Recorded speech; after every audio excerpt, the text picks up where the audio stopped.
Ayan, magandang araw mga bossing. Mayroon tayong customer ngayon. Si bossing tsaka si madam. Madam, saan po ba kayo galing? Batangas pa. Batangas Lipa. O yan, shoutout sa mga taga Batangas na nagpagawa sa akin ng mga Evo. Yan, pero meron tayong customer ngayon na gusto rin magpagawa ng Evo. Hindi naman Evo 3. Anong gagawin natin, boss? Evo 5. Evo 5, ayan. Ito mga bossing, ito na gustuhan nila na gagawin nating Evo 5. Anong kulay, boss, na gusto nyo? Maganda sana kulay black. Kulay black. Ayun, yung black. Tapos yung mags, anong gusto yung kulay sa mags? Kahit yung ganun na, yung kulay gold. Gold na rin. Yung caliper niya, Kulay red. Ferrari red. Ayun ang gagawin natin. Ayan. Napagkasunduan na po namin nila bossing nila madam. Ito na yung nagustuhan nila. Yan na po. Sold na po ito ngayon mga bossing. Binayaran na nila ito ng buo ngayon.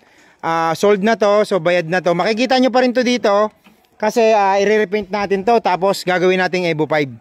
Ayan mga bossing. Oh. Na ano nyo na ba na ikot mo na? Okay na. Yan. Para may before and after ka. Na talagang ano. Ayan o. Before and after. Ngayon ganyan pa lang siya. Sa susunod naka Evo 5 na siya. Bakit pala nagustuhan nyo yung Evo 5 madam? Ang ganda kasi quality. Maganda no? O yan. Tingnan, pwede sa mga chicks. Yan. Pwede. Automatic pa. Yes. Pwede kay madam di ba? Patay ako dyan.